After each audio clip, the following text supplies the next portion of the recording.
Hello food lovers, welcome to cooking world. ఈరోజు వీడియోలో చేపల వేపుడు అస్సలు ఆయిల్ పీల్చకుండా చాలా క్రిస్పీగా ఎంతో రుచికరంగా చిన్నపిల్లలకు కూడా ఇష్టపడేలాగా ఎలా తయారు చేసుకోవాలో చూద్దాం. నేను చెప్పే ప్రాసెస్లో ఒకసారి ట్రై చేశారంటే కూర దాకా మొత్తం ఖాళీ చేసేస్తారు, అంత బాగుంటుంది.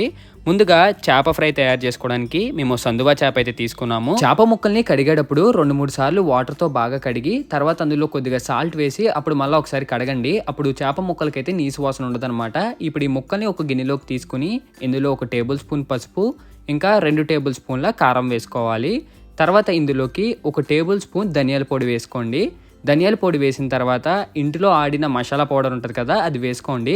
ఇంట్లో ఆడింది లేకపోతే బయట కూడా మనకి మసాలా ప్యాకెట్స్ దొరుకుతాయి, ఎవరెస్ట్వి. అదైతే 1 టేబుల్ స్పూన్ వేసి ఇప్పుడు ఇందులోకి కొద్దిగా నూనె వేయండి. 1 టేబుల్ స్పూన్ నూనె వేసుకుంటే సరిపోతుంది అనమాట. ఇప్పుడు చేత్తో కానీ లేకపోతే గరిటెతో కానీ చూపిస్తున్న విధంగా మొత్తం ఈ ఇంగ్రీడియంట్స్ అన్ని చేప ముక్కలకి బాగా పట్టేలాగా ముక్క విరగకుండా కింద నుండి పైకి బాగా కలుపుకోవాలి. ముక్కకి ఈ ఇంగ్రీడియంట్స్ ఎంత బాగా పడితే అంత టేస్ట్ ఉంటుందన్నమాట. ఫైనల్గా ఇందులోకి తగినంత సాల్ట్ వేసుకోండి. చేపల వేపుడిని నేను చాలా సింపుల్గా ఎలా తయారు చేయాలో చూపిస్తున్నాను. ఈ ప్రాసెస్ ఏంటంటే అప్పటికప్పుడే బ్యాచిలర్స్ కూడా ఈజీగా తయారు చేసుకోవచ్చు అనమాట. అడిషనల్గా కావాలంటే ఇందులో నిమ్మరసం కూడా పిండుకోవచ్చు. ఇప్పుడు మూతతో క్లోజ్ చేసి చేప ముక్కల్ని ఒక అరగంట సేపు బాగా మ్యారినేట్ అవనివ్వండి. ఎంత బాగా మ్యారినేట్ అవుతే టేస్ట్ అంత బాగుంటుంది అనమాట. మసాలాస్ అవి ఆ ముక్కలకి పట్టి. ఇప్పుడు స్టవ్ మీద ప్యాన్ పెట్టి ఇందులో 3 టేబుల్ స్పూన్ల ఆయిల్ వేసుకోవాలి. ఇందాక మనం మ్యారినేట్ చేసిన చేప ముక్కలు ఉంటాయి కదా, ఆ చేప ముక్కల గిన్నెని తెచ్చుకొని ఇప్పుడు ఈ ఆయిల్ బాగా వేడెక్కాక ఒక్కొక్క చేప ముక్కల్ని తీసి ఈ ఆయిల్లో అయితే వేసుకోవాలి.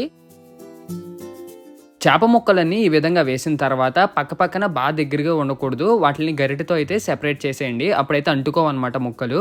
ఇలా సెపరేట్ చేసిన తర్వాత ఇప్పుడు స్టవ్ని లో టు మీడియం ఫ్లేమ్లో అయితే పెట్టండి. హై ఫ్లేమ్లో పెడితే ఏమవుద్దంటే మనకి బాగా కాలినట్టు అనిపిస్తుంది కానీ మనకైతే లోపల ఉడకదనమాట.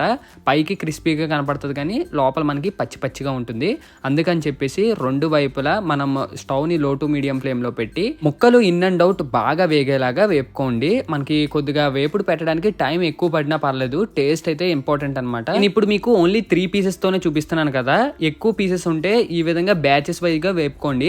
ఒకేసారి అన్ని వేసారనుకోండి అన్ని సరిగ్గా వేగవు, కొన్ని వేగితే కొన్ని వేగవు. కాసేపటికి ఇలా ఆయిల్ బబుల్స్ కింద వస్తుంది. ఇప్పుడు ఇందులోకి సన్నగా చీర పెట్టుకున్న 4 పచ్చిమిర్చి వేయండి. పచ్చిమిర్చి కూడా వేయడం వల్ల ఏమవుద్దంటే కొద్దిగా స్పైసీగా ఉండి టేస్ట్ బాగుంటుంది, అంటే ఫ్లేవర్ వస్తుంది అనమాట. తర్వాత ఇందులోకి కొద్దిగా కరివేపాకు వేసుకోండి. కరివేపాకు లేకపోతే స్కిప్ చేసేసుకోవచ్చు. తర్వాత ఇందులో కొద్దిగా నీట్గా వాష్ చేసిన కొత్తిమీర ఉంటుంది కదా, ఆ కొత్తిమీర కూడా మొత్తం చుట్టూ జల్లండి. ఇప్పుడు గరిటెతో ఈ చేప ముక్కలన్నిటికీ బాగా పట్టేలాగా ఉంచి స్టవ్ ఆఫ్ చేసేసి 5 నిమిషాల తర్వాత తీస్తే అదిరిపోయే రుచికరమైన చేపల వేపుడు అయితే రెడీ అయిపోద్ది. ఫర్ టుడే వీడియో మీకు నచ్చినట్టయితే ఖచ్చితంగా లైక్ చేసి షేర్ చేసి సబ్స్క్రైబ్ చేయండి.